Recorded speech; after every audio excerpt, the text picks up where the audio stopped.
মনে হচ্ছে আমি ফালতু হয়ে যাচ্ছি। তুমি আজকাল বড্ড বেশি ভাবছো বাবা। শেষে একটা অসুখ বাঁধিয়ে বসবে। আমরা দু ভাই বোন তোমার পাশে আছি না? তোকে নিয়ে ভাবনা আমার কম? হট করে তোদের মা চলে যাবে কেউ কি আমরা স্বপ্নেও ভাবতে পেরেছিলাম? তেমনি হঠাৎ করে আমিও যদি। অমন দুঃখের কথা বলো না বাবা। তুমি যে বটের ছায়া বিছিয়ে আমার পাশে রয়েছো। হঠাৎ একটা দমকা ঝড় সবকিছু ওলট পালট করে দেয় রে মা।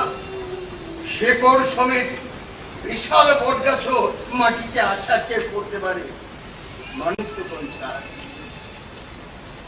সে দুঃসময় যদি ঝড়ের মতোই হঠাৎ এসে হাজির হয়, আমি তো রইলাম বাবা, আমাকে তুমি পর করে দিও না। তোরা সবাই আমার পজরের এক একখানা হাড় ছিলি। হাড়গুলো যে সরতে সরতে আলাদা হয়ে যাবে কখনো কি ভাবতে পেরেছিলাম?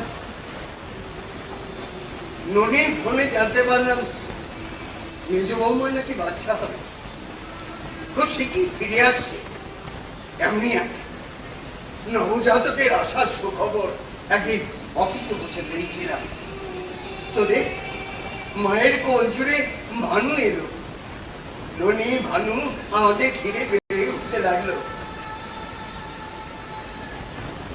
আমার হাত ধরে দুটিতে ওই বাড়িওয়ালাদের বাগানটা বেরিয়ে বেড়াতো। কি ছোটছুটি হুড়োহুড়ি না দু ভাই মিলে করতো। মায়ের গলা জড়িয়ে তাদের কতই না উদ্ধার, কতই না প্রশ্ন। দিন বদলের সঙ্গে সবকিছু বদল হয়ে গেল।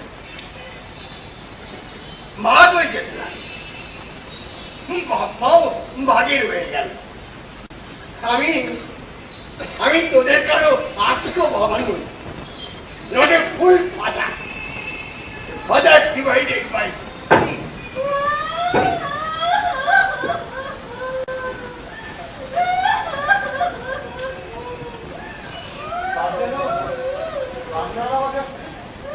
কান্নার আওয়াজ কে কাঁদে? বড় বৌদি হাপুসটারে কাঁদতে কাঁদতে এদিকে আসছে বাবা। একটু এগিয়ে যা। দেখো তো বাবা, তুমি কি কাণ্ডটা ঘটিয়ে বসলে? সীমাকে সামলানো যাচ্ছে না। বৌদি, প্লিজ বি নরমাল। আমরা তো বাবার সঙ্গে কথা বলছি। তুমি আর কি বলবে মিস্টার ঠাকুরপো? আমার যে সব শেষ হয়ে গেল। বাবা, তুমি আমাদের কাছে সত্যি একটা ইন্টারোগেটিভ চাই। আমি একটা প্রশ্ন চিনি। Yes, I mean it is that. না, এখনো জানলাম না আমাদের কি এমন মহামারী দেখা দিয়েছে। এটাও আমার কাছে প্রশ্ন চিহ্ন হয়ে গেল না? আপনি আমারে কি সর্বনাশ করলেন বাবা? আমার শেষ বটের ছায়াটুকু আপনি এভাবে উপড়ে দিলেন।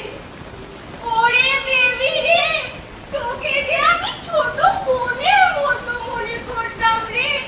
তোর মনে এই ছিল? আরে আমি আবার তোমাদের কোন টাকা ধরে বই দিলাম? তুই একেবারে চুপ, একটা কথা বলবি না। ওকে চমকাচ্ছ, বাবাকে অপরাধী বানাচ্ছ, অথচ আসলে কি ঘটেছে সেটা না বলে তো নাটক করার জন্য প্রয়োজন দেখছি। চুপ কর।